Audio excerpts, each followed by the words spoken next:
এই বাচ্চার সাথে কদিন ধরে আছো শুনি না, এবার বলো। হ্যাঁ, 2 বছর ধরে আছো। তোমাদের ধর্ম কি? মুসলমান।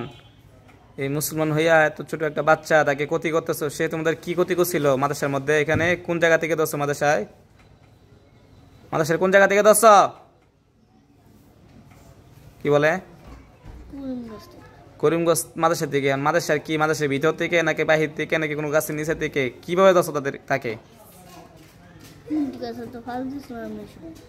লিন্টি গাছের থেকে ফাল দিছিলা তখন? তো সেই বাচ্চা লিন্টি গাছের থেকে ফাল দিছে, তো তোমাদের কি সমস্যা হয়েছিল তখন?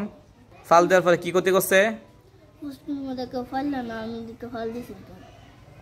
কেউ ফাল দেয় না পুষ্করির মধ্যে লিন্টি গাছের থেকে? হ্যাঁ, ফাল দিছিল তো বাচ্চা জানে না। তোমরা কি এখানে চিলা, পুকুরে চিলা ফাল দেওয়ার সময়?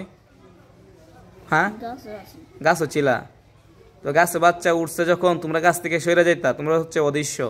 তোমাদের কি আমরা দেখতে পাই? খালি চোখে দেখতে পাই তোমাদেরকে? হ্যাঁ, তো বাচ্চাও তো তোমাদেরকে দেখতে পাই নাই। তোমরা লিন্টি গাছে তাকো, ভালো কথা। তো বাচ্চার ক্ষতি কিসের জন্য করলা? তোমরা কতজন আছো এই গাছে? 1-150।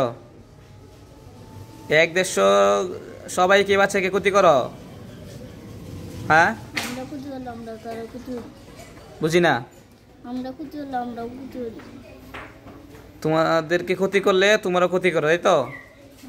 এখন এই বাচ্চাকে তোমরা কয়জন ক্ষতি করে? 2জন ব্যতীত আর কয়জন আছে বাচ্চাকে ক্ষতি করার মতো? তাকে আর পড়ালেখায় বাধা দিবেন?